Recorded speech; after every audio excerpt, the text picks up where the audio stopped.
দেশবাসীর যদি সুযোগ হতো ভোট না দেওয়ার, ধরেন স্বাধীন করে যদি দেওয়া হতো যে আপনার ইচ্ছা হলে ভোট দিতে আসবেন, ইচ্ছা হলে ভোট দিতে আসবেন না, এই স্বাধীনতা যদি সবার থাকতো তাহলে এই শহরের ৮০% মানুষ ভোট কেন্দ্রে যাইতো না।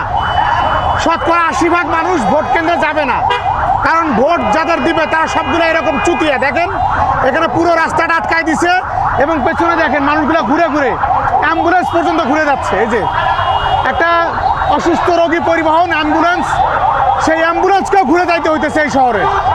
এই শহরে ঘন্টার পর ঘন্টা মানুষ যে জ্যামে আটকায় থাকে, ঘন্টার পর ঘন্টা, এটা কোনোভাবেই কোনো মানুষ ভোট কেন্দ্রে যাবে না।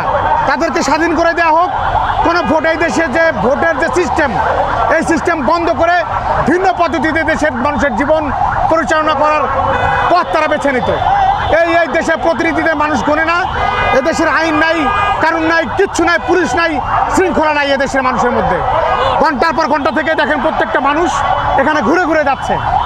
এত স্টুপিড প্রশাসন এই দেশের, এত স্টুপিড প্রশাসন, কোনো শালা কোনো কাজ করে না এদের। বাংলাদেশের মুখ খারাপ করতে বাধ্য হচ্ছে আমি এই দেশের জন্য। কোন দেশে বসবাস করি আমরা? প্রত্যেকটা মানুষ ফেরা পেতে ইচ্ছা নেই, এভরিওয়ান রাস্তা দিয়ে ঘুরতেছে ঘন্টার পর ঘন্টা দাঁড়া থাকার জন্য। এটা কি কোনোভাবে হইতে পারে? একটা সভ্য দেশে এরকম হইতে পারে? ফাজলামি একটা লিমিট আছে, বাংলাদেশের প্রশাসনের কোনো লিমিট নাই। কেউ আইন মানে না, কোনো শালা এই আইন মানে না, এবং পুলিশ কাউকে আইন মানতে বাধ্য করা তো দূরের কথা, বরং এখনকার যে রাজনীতিবিদ তাদের পা চাটতেছে পুলিশ। দেখেন মানুষগুলো অবস্থা দেখেন, শত শত দেখেন মানুষ, শত শত মানুষ অ্যাম্বুলেন্স ঘুরতেছে। এটা কি হয় কোনোভাবে?